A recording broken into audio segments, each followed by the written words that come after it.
Number 8. Alright, so the question reads, if y times x equals 144, x plus y equals 30, and x is always greater than y, what is the value of x minus y?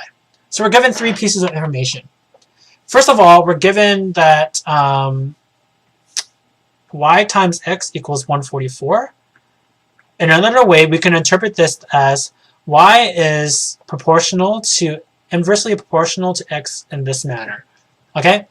Next, we're given an example of what x plus y is, which is equal to 30. And our third is that x is always greater than y. So we're going to label these together. So 1, 2, and 3. And we're going to use these 3 pieces of example to find out what x minus y is. So we want to find out what x minus y is equal to. Okay? So first of all, we're going to use 2, and we're going to isolate for y. Okay, so if we take down 2, so let me use a black marker here. So x plus y equals 30. Let's isolate for y. So that's going to be 30 minus x. We're going to sub in 1 here. Oh, sorry.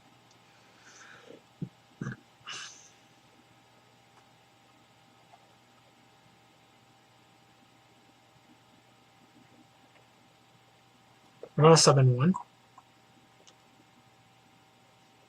Actually, hold up. Let me do this the other way. Okay, so we have y and x times x equals 144. What we're going to do is we're going to isolate for x here. So x equals 30 minus y, right? So we're going to sub in 2 here. So sub 2 in, and we get 30 minus y times y equals 144. Okay, so if we expand this, we get y squared minus negative y squared plus 30y equals 144. And if we were to rewrite this, then we get y squared minus 30y plus 144 equals to 0. Okay? So now we're going to factor this. So the factors for this are 26 and 4, I believe. So it's going to be y minus 26 and y minus 4. So we have found 2 values of y which make these 2 equations equal to each other. So we're trying to solve for y right now. So y equals 26 or y equals 4. Right? But we still have our third condition, right? So we need to test our third condition here.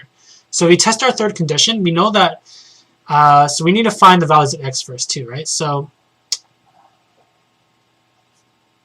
sub y equals 26 into 2. So what do we get? So x equals 30 minus 26, which equals to 4. And if we sub y equals to 4 into 2, we get x equals 30 minus 4 equals 26. Okay? So we see here that according to our x is always greater than y condition, our values for x and y, x equals 26 and y equals 4. So we see here that in this first condition here, y was greater than x. So this can't happen due to our restraint on our third condition. So now that we have our x and y, this is very easy to solve. X minus y is also equal to 26 minus 4, which equal to 22. So we have found x minus y, which is equal to 22.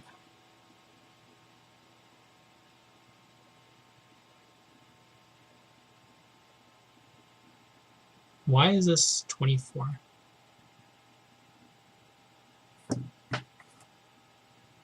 Oh, sorry, y equals 6 here.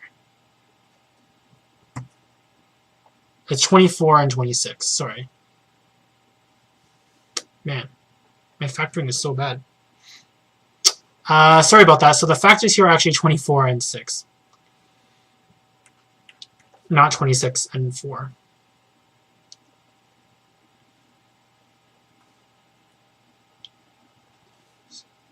So actually,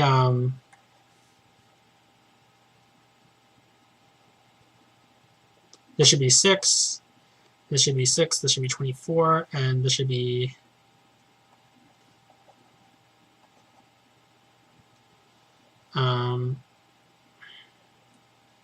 should be 24, and this should be 6. Okay, so then this should be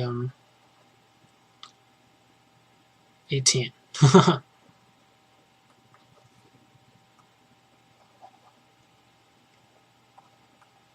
Okay, sorry about that. So that's the answer to our x minus y given these three constraints. Okay, so this solution is correct.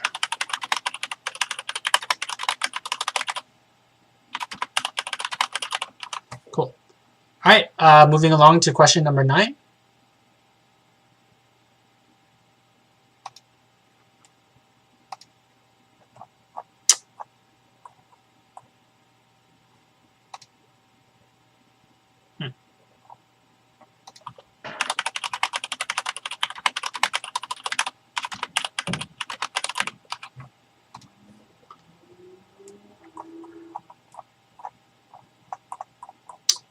Okay.